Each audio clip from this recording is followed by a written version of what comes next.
Olá, amigos da TV Mundo Maior. Estou com o Dr. João Ascenso falando um pouquinho sobre as evidências neurocientíficas da obra de André Luiz, na obra No Mundo Maior. Bom, no bloco anterior você começou a falar um pouquinho sobre a experiência quase-morte, né? Quais são as novidades então, da neuroimagem nesse campo? Bom, em relação à neuroimagem, nós achamos que não é a melhor metodologia para se estudar. Porque a neuroimagem, voltamos a repetir, ela permite correlatos neurais de ativação. A experiência quase-morte, ela tem a natureza do seu estudo, ela permite relações de causa e efeito, porque ela permite de uma forma experimentalmente controlada a recolha de informações do mundo espiritual através da experiência quase-morte. Explicando só um pouquinho o que é a experiência quase-morte. Como o nome indica, o indivíduo está em um estado físico de quase-morte, o seu cérebro fica, do ponto de vista fisiológico, totalmente anulado, ou seja, nós podemos provar cientificamente que aquele cérebro não pode produzir mentalmente naquele momento, por causa do seu estado físico, mas o indivíduo é capaz de recolher informações que ele não poderia recolher através daquele cérebro, que está num estado de anulação. Bom, se nós controlarmos experimentalmente, existem estudos, por exemplo, no University College of London, na Universidade de Oxford e Cambridge, e sobretudo na Universidade da Virgínia, o Dr. Bruce Greyson, na nossa opinião, é o maior pesquisador mundial nessa área, professor da Universidade de Virgínia. Ele estudou durante 25 anos, na nossa opinião, da forma mais experimentalmente bem controlada, a experiência quase-morte. Ele publicou agora, em 2008, um livro que foi editado pela Associação Americana de Psicologia, que acreditam que é uma associação bem cética. Ela tem uma tradição experimental muito forte, é muito cética com tudo que diga respeito à espiritualidade. E ele resumiu todos os 25 anos de pesquisa que fez e demonstrou experimentalmente a veracidade dos fenômenos de experiência quase-morte. Basicamente, o que ele conseguiu obter de forma controlada? Que pessoas com experiência quase-morte, que se provavam que o cérebro estava totalmente anulado, eram capazes de recolher informações, por exemplo, na sala de operação, recolher informações que ela não poderia recolher via cérebro. Ou seja, isso é uma prova experimental de que eu posso recolher informações não pelo cérebro, mas pela mente. E que quando o indivíduo volta ao estado normal, seu cérebro volta a funcionar, ele pode reportar uma série de informações que ele não poderia ter sabido através das vias cerebrais. Por isso é que essa linha de pesquisa da experiência quase-morte, ela permite um estudo muito melhor e mais experimentalmente controlado da relação mente e cérebro. Certo. Bom, a gente vê então que várias universidades, né, em vários lugares, né, como Londres, né, vários lugares nos Estados Unidos, também estão se dedicando à neuroimagem. Na sua opinião, você acredita que essas experiências vão promover ainda mais o espiritismo, elucidando várias coisas que aparecem nas obras que ainda não têm explicação? Nós não temos dúvidas disso, porque essa corrente da experiência quase-morte, ela não trabalha neuroimagem, mas ela trabalha indução controlada de experiências mentais, mentais e emocionais, porque o Bruce Greyson ele conseguiu dividir em 3 grandes experiências: experiências comportamentais, mentais e emocionais, que são as 3 dimensões da experiência quase-morte. Então, essas experiências normalmente são reportadas como experiências muito profundas para o indivíduo. Indivíduos que passam por uma experiência quase-morte normalmente mudam a sua vida para sempre.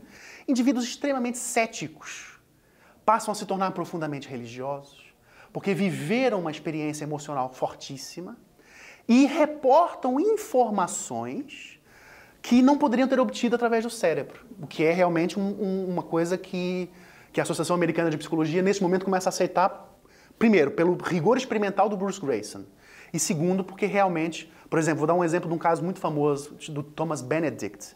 O Thomas Benedict foi um indivíduo muito cético que passou por um estado de doença muito grave e que teve uma experiência quase-morte e mudou totalmente o seu comportamento depois disso. E ele, depois da experiência quase-morte, ele foi capaz, ele nem consegue explicar muito bem como, mas ele, depois dessa experiência, ele é capaz de fazer aquilo que se chama o out of the body experience, que é a experiência fora do corpo.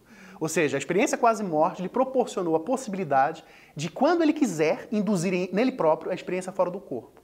E o que ele faz com essa experiência fora do corpo? É uma coisa espetacular, que ele consegue sair do corpo conscientemente e obter informações da dimensão espiritual que depois ele usa na ciência convencional. Então ele não era cientista, depois que ele passou pela experiência quase-morte, era cético, tornou-se uma pessoa profundamente espiritualizada, não filiada a nenhuma religião, em especial, mas ela passou a compreender a profundidade da vida espiritual e ele busca conhecimentos do mundo espiritual e traz esses conhecimentos para aplicar na ciência. Ele já patenteou uma das doenças genéticas que ele descobriu, publicou internacionalmente, e ele é um cientista hoje renomado materialista, ou seja, considerado materialista, embora as informações que ele recolhe sejam da vida espiritual. Ele fala com seres de luz, por exemplo, então ele consegue induzir esse estado nele próprio, e essa experiência fora do corpo, induzida por essa experiência quase morte, modificou toda a sua experiência pessoal. Tá certo. Bom, doutor João, nosso bloco de entrevistas chegou aqui ao final, né, mas foi muito interessante todas essas elucidações, né, tanto sobre a neuroimagem, sobre as pesquisas sendo conduzidas e até a relação, né, que foi feita com o livro No Mundo Maior de André Luiz. Você que está em casa, já sabe, escreva para nós, dê o seu comentário, sua sugestão. O nosso e-mail é cienciaeespiritualidade@tvmundomaior.com.br. Muito obrigado, Giovana, e muito obrigado, João, pela sua participação no nosso programa. O que o João trouxe para a gente hoje é uma coisa que nós temos nos dedicado por muito tempo, eu digo nós, das associações médico-espíritas em todo o Brasil, que é fazer essa correlação do trabalho do André Luiz com as ciências atuais. E quanto mais a gente estuda, quanto mais trabalhos saem, principalmente na neurociência, mais André Luiz fica comprovado. E isso é uma coisa de extrema importância que muitas pessoas, mesmo dentro do movimento espírita, não se dão conta. Se nós temos um autor espiritual que antecipou em mais de 60 anos algumas informações de neurociência, isso já é alguma coisa extremamente significativa. Se as coisas que André Luiz falou naquela época, na década de 40 e 50, que não tinham nenhum significado ou que às vezes antagonizavam alguns conceitos que a medicina admitia na época, hoje nós estamos percebendo que ele estava certo e que tudo que ele falou tem uma lógica e uma racionalidade e está sendo comprovado pela ciência clássica, isso comprova a necessidade de estudarmos com mais cuidado a obra de André Luiz. E mais do que isso, isso comprova a mediunidade de Chico Xavier. Para aqueles que ainda achavam que seria necessário validar a mediunidade de Chico Xavier, essa é a prova cabal da veracidade e da importância dessa mediunidade. Posto que ele era uma pessoa que não tinha cultura suficiente para colocar determinados conceitos, principalmente dentro da área da saúde, da neurociência, e colocou de uma maneira completa e muito bem feita, muito minuciosa, que na época foi mal compreendida, até porque nós não tínhamos elementos suficientes para avaliar esse tipo de estudo. E hoje, eu concordo plenamente com o João, a questão da EQM talvez seja o ponto mais importante do estudo dessa dualidade cérebro-mente. O que é isso? Para onde isso vai nos levar? Comprovando que existe uma mente independente do cérebro, nós estaremos comprovando a existência do espírito. Nós estaremos cientificamente colocando o corpo como um artefato e não como a causa da vida. O corpo como sendo uma manifestação do espírito e não como sendo a causa da inteligência, das emoções e do pensamento.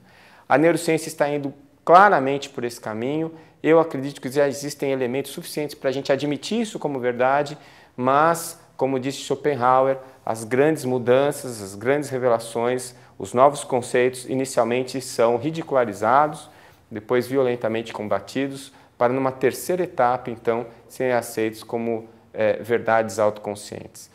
Eu espero que o Ciência e Espiritualidade, mesmo que de maneira insignificante, pequena, esteja colaborando para a implantação desses novos conceitos. Eu espero que a gente esteja podendo ajudá-los a meditar um pouquinho sobre esse grande momento de mudança que nós estamos vivendo no planeta. Muito obrigado pela sua presença aqui conosco e esperamos revê-lo no próximo programa. Até lá!